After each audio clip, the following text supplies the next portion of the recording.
We've all wondered what it would be like to live in the past, to be transported back in time. And with their devotion to historical authenticity, Warhorse have managed to fulfill that fantasy. Their 2018 release depicts medieval Europe like players have never seen before, and it's a labour of love for Warhorse Studios. Deliverance is their debut release and was first pitched to investors in 2009, 2 years before Warhorse Studios even existed. This is a truly unique RPG, something that is only getting rarer in today's market.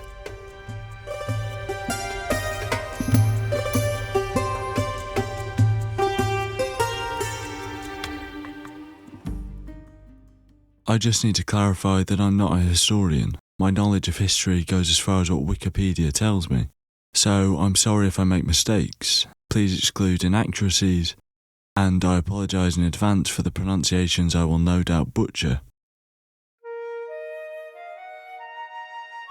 From the beginning of the Kickstarter campaign back in 2014, Warhorse Studios wanted to ground this RPG in an authentic depiction of early 15th century Bohemia. Virtually every visual and mechanic in the game was made with historical authenticity as the main priority. But we need to make sure that you know what's going on. To do that, you need to know the game's context. Charles IV, King of Bohemia and Holy Roman Emperor, had a long and successful reign. The empire he ruled from Prague expanded, and his subjects lived in peace and prosperity.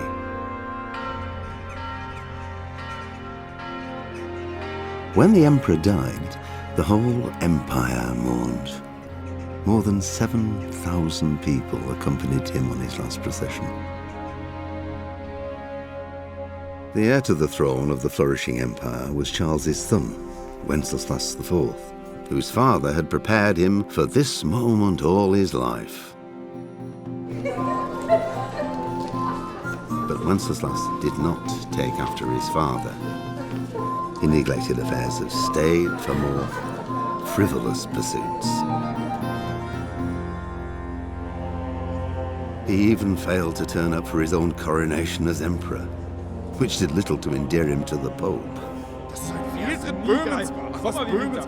Wenceslas the Idle did not impress the imperial nobility either. His difficulties mounted until the nobles, exasperated by the inaction of their ruler, turned for help to his half-brother, King Sigismund of Hungary. Sigismund decided on a radical solution. He kidnapped the king to force him to abdicate, then took advantage of the ensuing disorder to gain greater power for himself. He invaded Bohemia with a massive army and began pillaging the territories of the king's allies. It is here that my story begins. The events of the tutorial closely follow the real life of Rasek Kobila of Devoce, or the character the player knows as Sir Radzig. Rasek first appears in the history books in 1403 when he is mentioned as the Lord of Skalitz, a silver mining town razed to the ground by Sigismund's army that same year.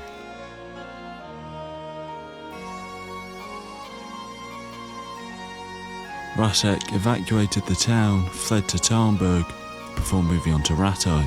Henry, the player character, is the son of the Skalitz blacksmith. When Skalitz was attacked, he was making a sword for Sir Radzig.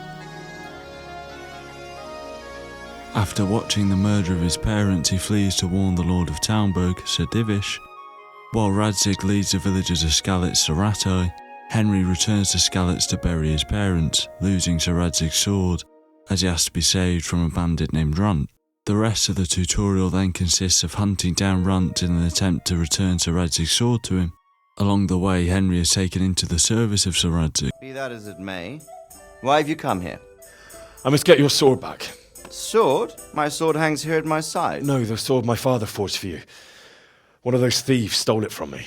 They almost killed him and he already wants to go back. Takes after his father, I suppose. Lad, I've lost a castle, a village, silver mines, and a good half of my subjects. Why would I miss one sword? Because it's the last one my father forged, and I promised him I'd deliver it to you. I understand. I'd feel the same way. But prudence is the better part of valor, and a dead man keeps no promises. Aye. The woman had to save his fat from the fire, and now he wants revenge. What kind of fool are you, boy? He's no fool. Henry, you have courage, but you need training, arms, a horse. Or do you mean to beat this thief at dice? No, sir. Please, take me into your service and give me the chance to learn these things. The gall of him! Fled from the enemy, disobeyed your orders, duped Sir Divish, lost your sword, put Sir Robard in danger with his actions, and now he wants a promotion. Sir Capon's right. What you say is certainly true, except for fleeing the enemy. You would have run as well. Believe me. Henry's earned some punishment, but how do you punish someone who's already lost everything? Courage and blind obedience are good qualities for a soldier, but a wise man also appreciates loyalty, perseverance, and determination. Besides, that was a fine sword that his father made. If he thinks he can get it back, I won't turn it down. My lord, he's a peasant. You can't make a squire of a peasant. Why not? Someone made a priest of a pig. He isn't a peasant, father, he's a blacksmith, and recent events have left me in need of his skills. So, you'd like to enter my service? Sir, Yes, I would. You won't regret it. Oh, I probably will. I'm doing this for your father, lad. Don't disappoint me. Oh, fortune has finally smiled on you today, lad. Make the most of it. Now that I think about it, Sir Hanush, the boy needs training and experience, and you need spear carriers. That's true. The bailiff is always complaining about your people making trouble in the camp. Maybe one of their own among the guard might help. It might. In any event, it will prove valuable experience. But let's be clear, you're the one paying him. Captain Bernard, see to his training, and then send him to the bailiff. Yes, sir. And don't spare him. You can rely on it, sir. Don't forget, Henry. Don't disappoint me. I won't, my lord.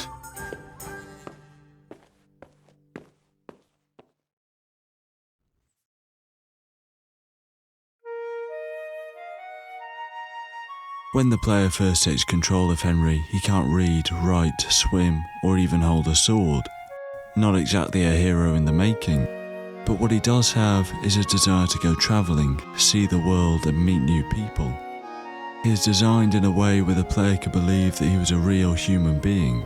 He gets hungry if he doesn't eat, tired if he doesn't sleep, and starts to stink when he doesn't wash. They don't need to dissect human biology, asking the players to make sure Henry trims his nails and empties his bladder to make him a lifelike character, because he feels a part of a historically authentic world. A basic rule of thumb to remember when playing Deliverance is that when you meet a named character, whether it's Hanush, Hans or Divish, it's likely they existed in real life and their in-game story is closely aligned to the real person's life. The game even has a codex section dedicated to the real-life stories of these characters. According to people who know far more about this than me, there are historical inaccuracies, mainly in the aesthetic of certain characters and much of the armour. But this isn't going to be a problem for most players who won't be able to differentiate armour from 1403 and armour from 1410. The overall aesthetic and feel of the sets is authentic enough for it to be a non-issue. And when it comes to the game's aesthetic, nobody can argue Warhorse didn't pay attention to the details. During development, they got satellite scans of the land Deliverance's map is based on, before recreating the buildings in their true historical and geographical location. But, to go back to armour for a second, once Henry acquires expensive armour or clothes, villagers and traders will assume he's a knight, and so they address him differently.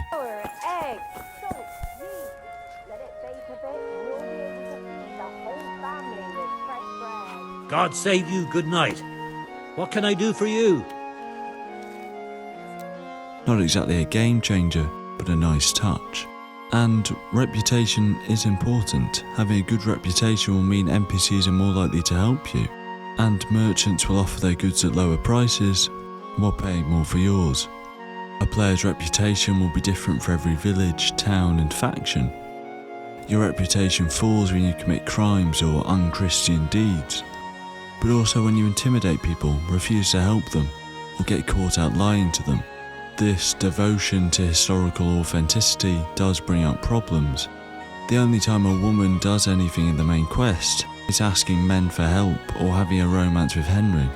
Henry's love interests, Lady Stephanie and Teresa, are fleshed out as characters, but their quest lines end as soon as Henry sleeps with them, presenting them as conquests to be dropped once Henry has got what he wanted from them. And there is a real lack of racial diversity, which might be historically accurate. In 15th century Bohemia, you would have been hard pressed to find somebody who wasn't Christian and a white European. But given the factors I'm about to mention, it would have helped to have introduced some. Bohemia is in turmoil due to the actions of the foreign usurper Sigismund. The Cumans that follow him are presented as mindless murderers and pillagers who will do anything for money. They are a constant source of fear, consistently referred to as savages or heathen dogs. And were introduced to the Turkic barbarians when Henry saved Teresa from being raped by them. And while I think it narratively makes sense to portray them this way, the game isn't an objective portrayal of these characters. Henry is the player's viewpoint into the world, and so the player's viewpoint is coloured by Henry's view of the world. And the citizens of Bohemia will have vilified and mythologized the exploits of Sigismund and his army of foreigners. And Henry's home was destroyed and his parents killed by them, so he's obviously going to despise them. But the game never presents an opposing view to this. Henry is never forced to question his views. The few Hungarian or German characters Henry meets are surface-level villains. The most sympathetic foreign character Henry meets, Ulrich of Passau, is a highly secretive individual and goes on to betray Henry.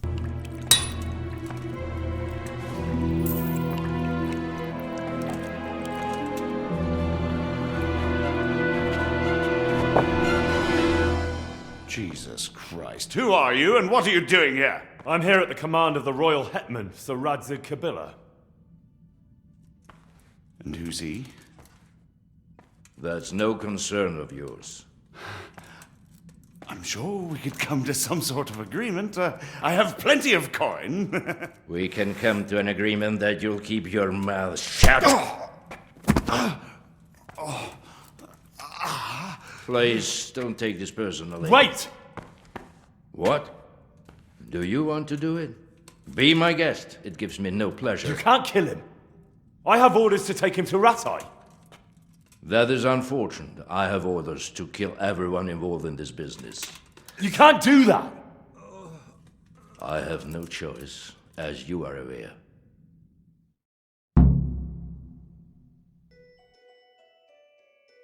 I'm not trying to suggest there's any malicious intent here, but I believe the game would have been stronger if time was devoted to humanising these one-note, stereotypical villains. Much like Henry, these were people just trying to make their way in the world, following the orders of their liege. But any chance to show this is passed over, but all it would have taken is one quest where one of Sigismund's soldiers isn't completely reprehensible. Instead, they're reduced to generic Cuman, Hungarian or German bad guys, when really, they are no worse than the aristocracy Henry aspires to join. But Warhorse weren't making a history lesson, so how does it hold up as a game?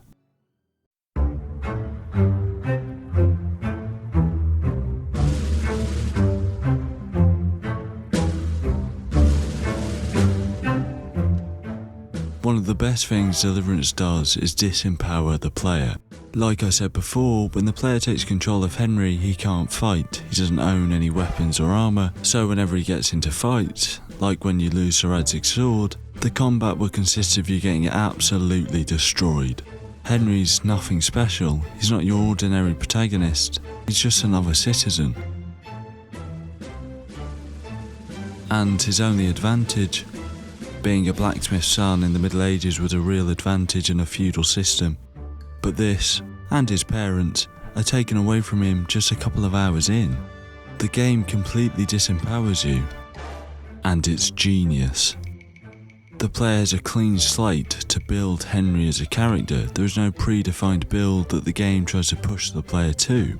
On his quest to avenge his parents, you can mould him to the type of protagonist you want him to be. So, how do you do this? The development of skill through practice, whether it's strength, speech, lockpicking or archery. You improve Henry's skills by performing actions related to those certain attributes. Your horse riding stat improves simply by riding your horse.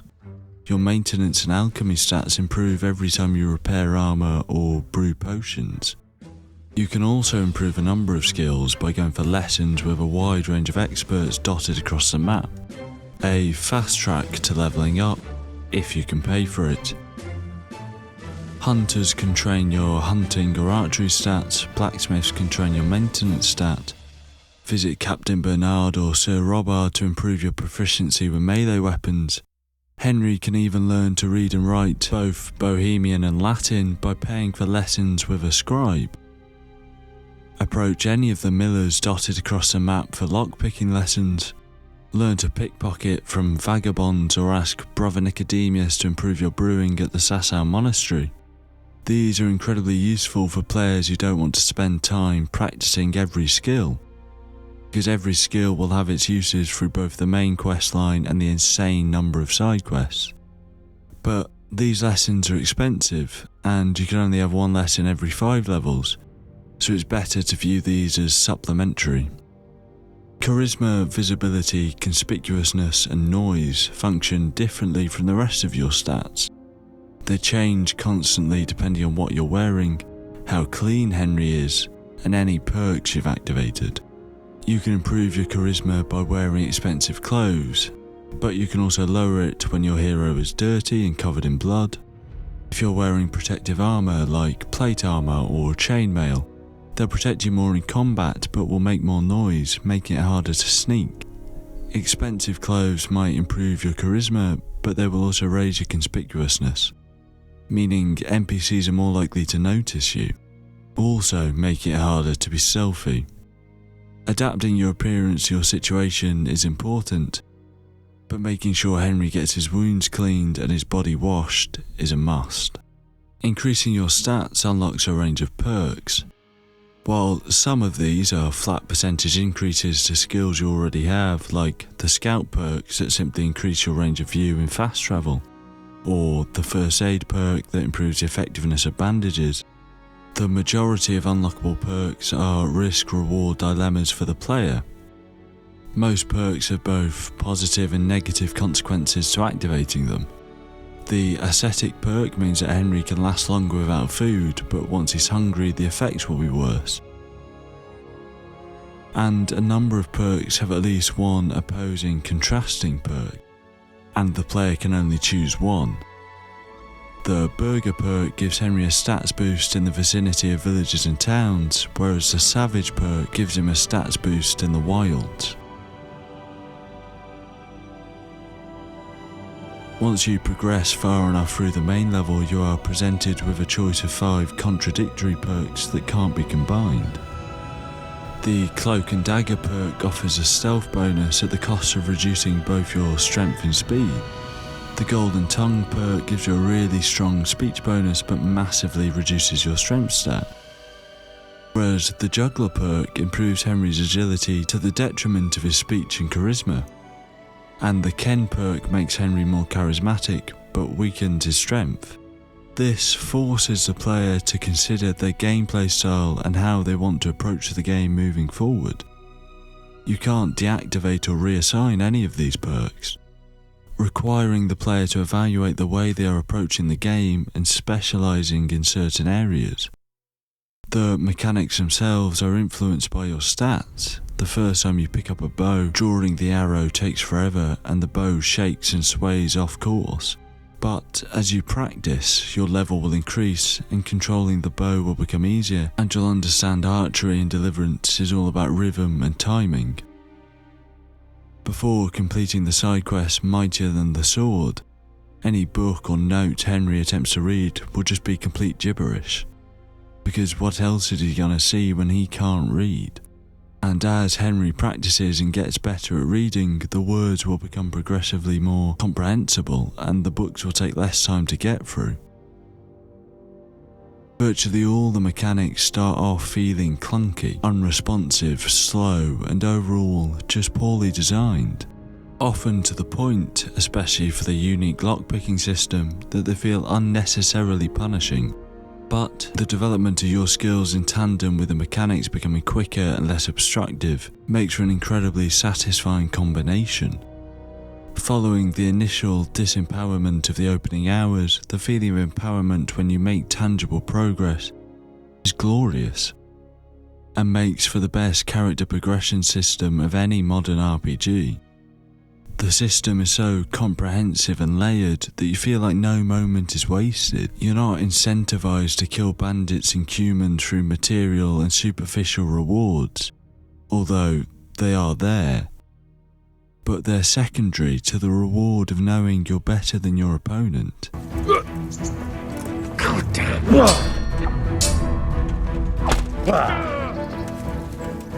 Fucker!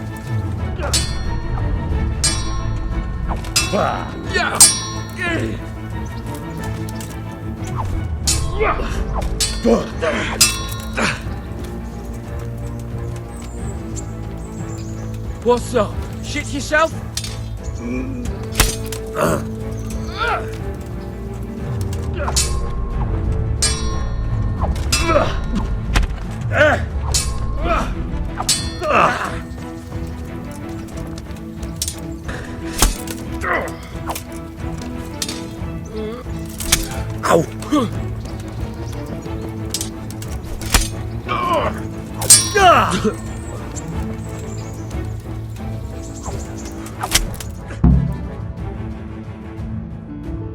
Well, you got the better of me this time, blacksmith.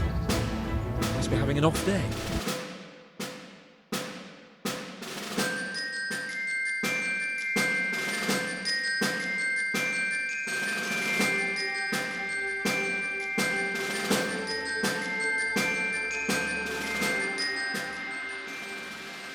The sense of disempowerment I rambled on about for far too long earlier is at its most extreme and its most brilliant during combat. The first time Henry gets into a proper fight, he gets destroyed in about 2 seconds. The game does everything it can to make sure you understand that Henry doesn't start as a one-man army. And if you try to play that way, you will die. You will die a lot. And I don't think games should just be hard for the sake of it. The difficulty here serves the narrative. Henry can barely hold a sword, so he's not going to be able to defeat bandits. To enjoy combat, you have to throw away everything you know about games, and accept you're not the hero you think you are. You have to practice, visit Bernard as much as you can. Learn from your experiences and your deaths. Understand that you're learning to fight at the same time and pace as your character, so he will only improve as much as you do. According to Reddit and the game's forums, this is an unpopular opinion, but being a walking genocide machine that's able to murder every enemy with relative ease from the very beginning might be fun and satisfying for a couple of hours, but very quickly becomes repetitive. There is never any sense of achievement. You don't ever feel like you've overcome a challenge, because nothing is challenging. Compare this to Deliverance. Henry's first fight with Runt is unwinnable. It will likely be over in a matter of seconds as neither you or Henry understand the combat system. So when you finally track down Runt to Pribyslavitz after hours of practice and experience, the player is given a tangible sense of their progress. If you don't manage to beat him, it's a clear message that you need to gain more experience, spend more time practicing and learning new moves and techniques. And when you do defeat Runt, it's an incredibly satisfying moment. Runt is a skilled skirmisher who previously took you down with one well-placed swing. So by beating him, it's confirmation that both you, the player, and Henry are now skilled at combat. This provides an amazing sense of achievement, making the hours you've put in and the amount of times you've died worth it. The rush you get when you first successfully pull off a combo or riposte your opponent is genuinely brilliant. The 1 versus 1 melee combat is easily the best combat system I've ever played, and the free tournament DLC is a worthwhile addition because of this. The attritional nature of the duels creates such satisfaction as you finally break a human's defences to end a 20-minute duel.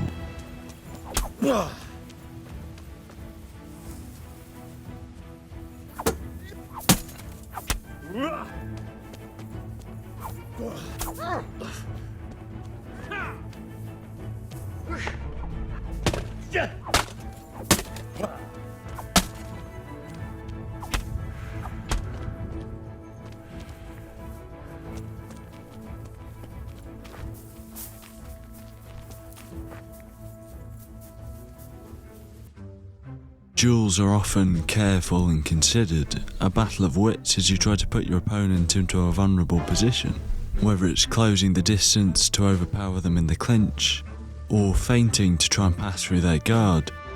There is a huge amount of depth here. Duels are a mental battle, not a physical one. The fear and tension that is induced when you start bleeding is horrible, as it starts a race against time, desperately trying to wear down your opponent before you bleed out. However, taking on multiple enemies will always be difficult. While the peasants, dressed in rags and armed with whatever they could lay their hands on, get much easier to deal with as Henry improves, the best option when heavily outnumbered by humans will always be to run away. They can be manageable if you've planned your approach and properly thought it through, mixing stealth, archery and combat, but more often than not, you will die. It's obvious from a design perspective that combat was built with a focus on duels, and so larger scale skirmishes where there are multiple fighters on both sides really suffer. The lock-on mechanic, which isn't really a factor in one-on-one combat, can feel like a real hindrance, with its slow and temperamental feel. Large conflicts feel incredibly disjointed as they consist of NPCs pairing off into duels, with any numerical imbalances being resolved by having those spare NPCs obliterate a singular enemy. They're messy and disorientating, but not by design. Thankfully, there are only 3 full-on battles throughout the entire playthrough, but while this means it's not a problem highlighted often, these moments of real spectacle that the potential to be standout sequences lose some of their sting. They end up being far less memorable than the time you were beaten to death by a band of peasants while trying to go from one town to the next.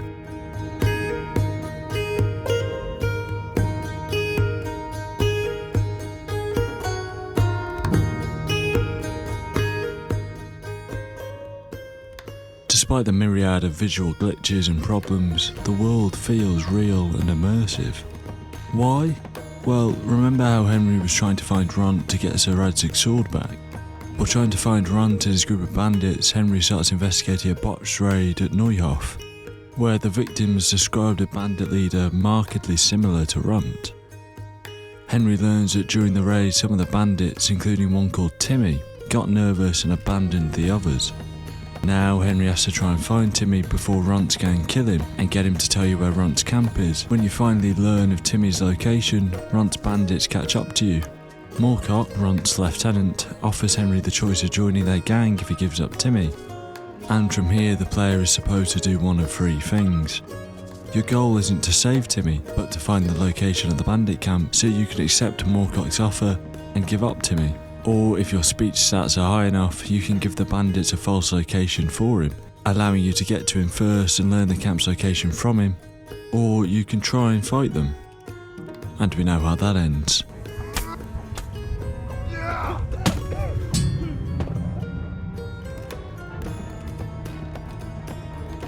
But if you mess up and manage to get no information from Timmy or Moorcock, then you have to look for it yourself.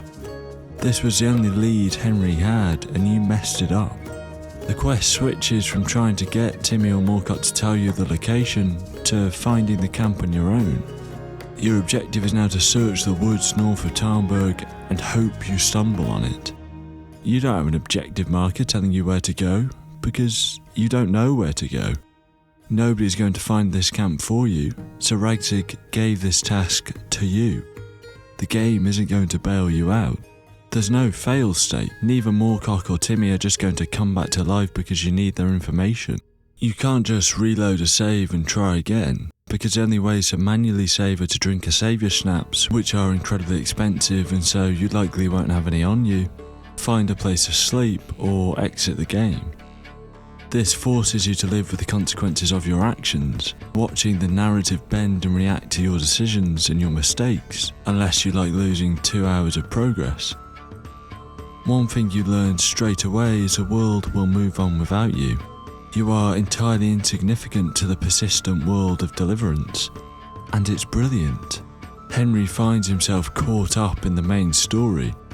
It certainly doesn't revolve around him, and to be honest, it doesn't really involve him either.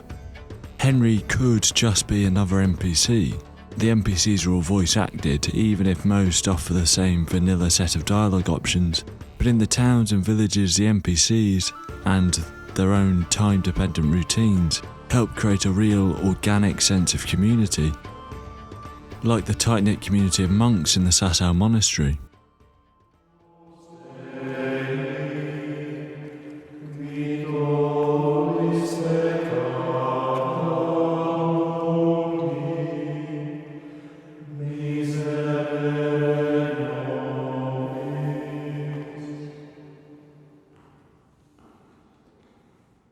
Brothers in Christ, we have gathered here today to welcome a new novice into our midst.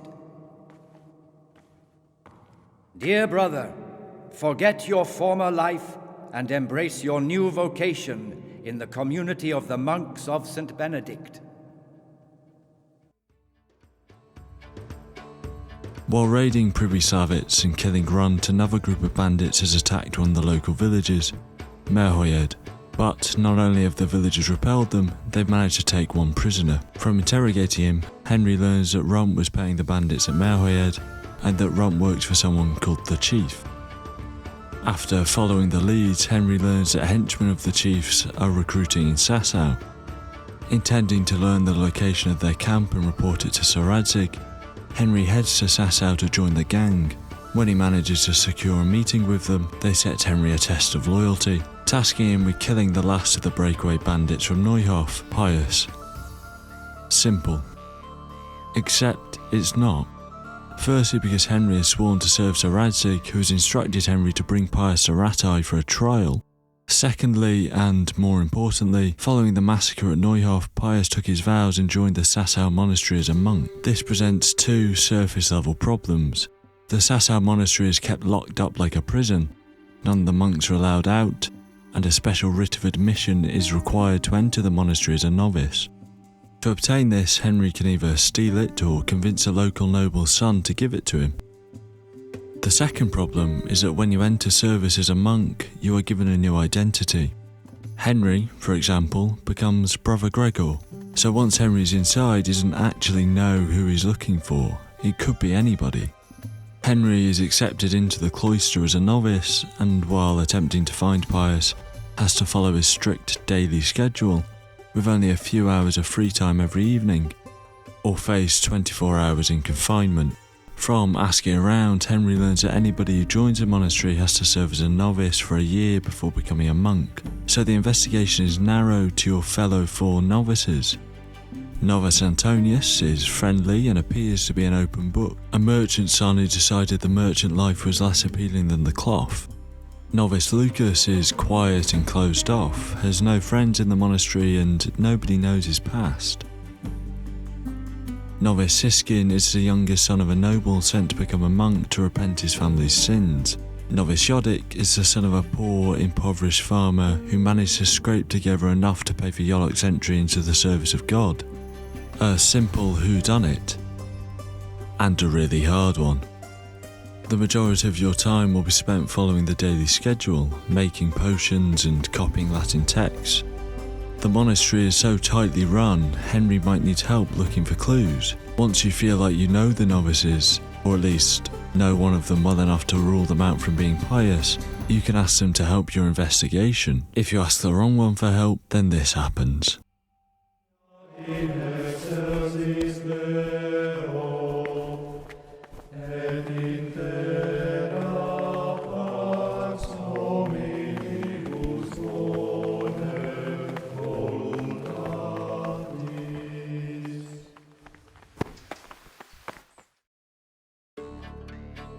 Because nothing in Deliverance is ever simple.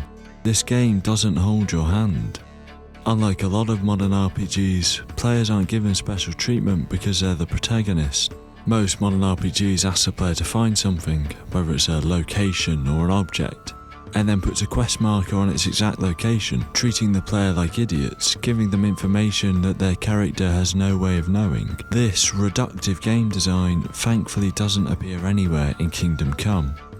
Unless Henry is specifically told somewhere's location by an NPC, or has already come across it, he has to find it himself. A number of quest lines, like Sir Hans Capons or Matthew and Fritz, aren't marked on the map. If you want to continue these quests, then you need to find these characters yourself. While this design choice means that some players will miss out on a lot of interesting and well-made content, it's made very clear from the onset that most of the side quests are initiated by talking to the characters they concern, so those players who don't follow up probably weren't invested in those characters and side quests. Finding new quest lines is pretty standard at least, so players know where to find new content, but once they've tried that content, it's up to them whether they keep going.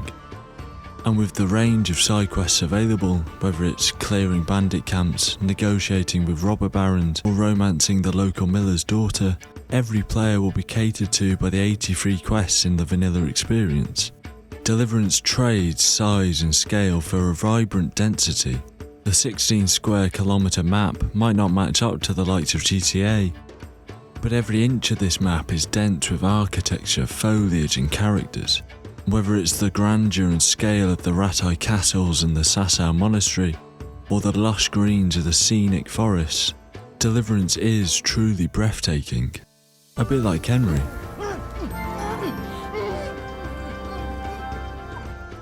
It turns out that Pius was Brother Antonius, and once you've dealt with him, the bandits direct you towards Vranik, where the chief's bandit militia are encamped. Upon arriving, Henry runs into a number of old faces from Skalitz. Combat Master Vanyek, who gave Henry his first ever combat lessons. The point of the blade is for stabbing. Tried a few times. Good. Once again. Zibashek is also at Vranik. Zibashek was a citizen of Skalitz who returned to loot the corpses of his neighbours after it was razed. When Henry intervened as Zibashek attempted to loot the butcher of Skalitz, Zibashek fled, returning with Runt and his lackeys. Unfortunately for Henry, they're not the only friendly faces there. Sir, may I... What is it? I went to the fight master as you ordered, and I... What's the matter? Lost your tongue? I think I know what's troubling the young master. He's surprised to see me here. And the feeling's mutual. It turns out the chief Runt was working for is a Hungarian noble called Istvan Toff, who was visiting Skalitz as Sir Radzig's guest the morning of the attack.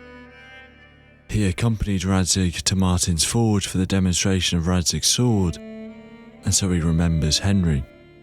When did you start recruiting Radzig's people, Eric? Radzig? Indeed. This boy is very dear to him. And I expect he's looking for this? Am I right, young man? You bastard.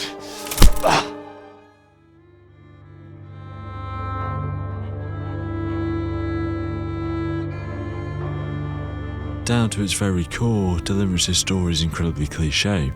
The revenge arc, a bit like Henry's parents, has been done to death. Having a young protagonist's parents be killed in the opening act, with the next 2 acts devoted to finding and killing the perpetrator, is a seriously worn trope that has been done better elsewhere, and things are about to get a lot more cliché. It turns out that Henry is Sir Radzig's illegitimate son. Your father, your real father, is alive. You even know him. It's your liege lord, Radzig Kobyla. But the predictable twists don't end there. With the help of Zibishek, Henry manages to escape from Vranik, reporting what he knows to the local lords. They muster their army, leaving only the most minimal amount of guards behind, and gather at Vranik. With a plan put together in the cover of darkness, the lords take the encampment. But there's no sign of Istvan Toth. Instead, he's busy taking the unguarded Tarnberg castle. But the well-worn clichés don't even end there. The game literally ends with Henry and Hans Capon, the local young lord who started off as an obnoxious snob but ended up being one of Henry's closest friends, riding off into the sunset after Tarnberg had been retaken. And normally, I would hate this. The game isn't doing anything new or bringing its own fresh twist on these tropes, but I cared about Henry's story. The game made me care. The script, like the voice acting, is inconsistent in its quality, but it gets the important things right. Tom Mackay is charismatic and affable in a warming performance as Henry. Sir Radzig is turned into a caring and sensitive father figure by an expertly handled performance from Michael Pitton. There is obvious chemistry between the two actors, and their performances invest you in the relationship as it grows over the course of the main questline. But the real scene stealer, though, is Luke Dale playing Hans Capon. Dale is forced to walk a tightrope in his performance. Hans starts off as a spoilt, self-entitled antagonist who slowly evolves into a trusted and likeable ally. With a less convincing, less nuanced or complex performance, the player would never feel an ounce of sympathy for Hans, and his arc with Henry would be ruined. But thanks to the performances of Mackay and Dale, the epilogue feels earned. And Brian Blessed makes an appearance. But I am very fond of Roketa, and I always think what Alexander the Great might have accomplished with them. I understand. We find ourselves in a conventional situation that demands a conventional solution. Need I say more? The story doesn't lack emotional weight either. When you return to Skalitz to bury Henry's parents, it's genuinely quite a poignant sequence as you see the bodies pile up, the ashes and remnants of a destroyed community.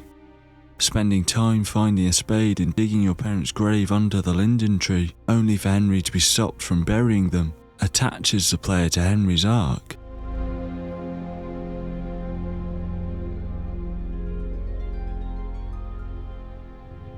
Henry doesn't get to avenge his parents. Istvan Toth escapes unharmed, and the bold guy who killed Henry's parents isn't seen again. Henry is left frustrated and unfulfilled by the ending, and so is the player.